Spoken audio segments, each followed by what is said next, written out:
Dear Professor Jones, I have received your submission, an 82-page document making a case for Armando Galarraga to be added to the list of pitchers who had a perfect game. I commend your Monmouth University students for their thorough consideration of Mr. Galarraga's outstanding outing on June 2nd, 2010. Their passion and advocacy skills bode extremely well for their futures.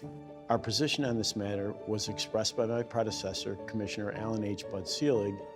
As much as he or I would like to alter what happened, a reversal of the true historical record of what occurred on the field under the rules in place at that time would open up Pandora's box of issues from the history of the game where past and future errors would constantly be vulnerable to scrutiny and disputes. Sincerely, Robert E. Manfred, Jr.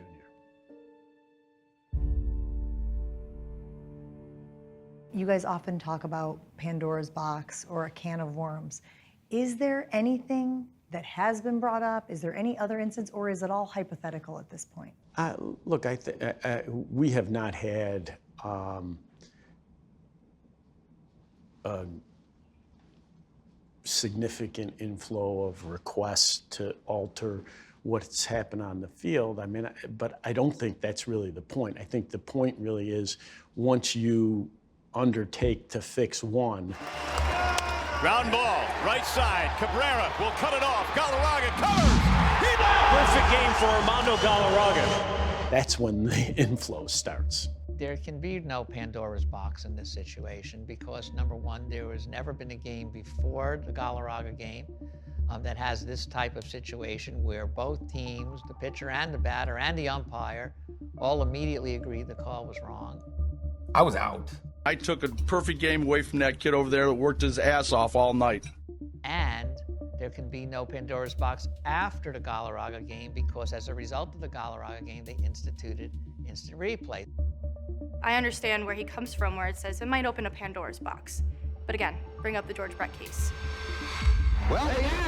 He's out. Yes, sir. Brett is out. Look at this. It is the position of this office that a home run by Brett is permitted to stand.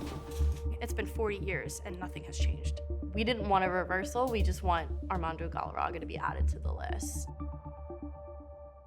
I think more important than whether somebody's name's on a list or not is the memory of how everyone involved conducted themselves in a way that was consonant with the values that we think are so important to our game.